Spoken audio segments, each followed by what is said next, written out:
guys, tayo ay magluluto ng vegetable soup. Una guys, gigisa tayo ng mantika. Lagyan tayo ng mantika. Lagyan na natin yung sibuyas, bawang guys. Sabay-sabay na. Yan guys. Mekos-mekos lang guys. Hanggang mag-brown color yung sibuyas. Lagay ang kalabasa at saka carrots guys. Tapos yung adas.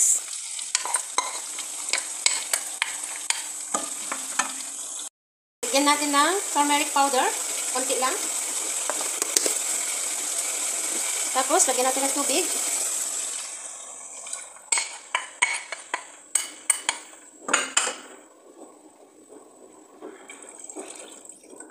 Ayan guys, palambutin lang natin yung mga vegetable. Tapos, i-blend natin. I-blend na natin yung vegetable soup natin.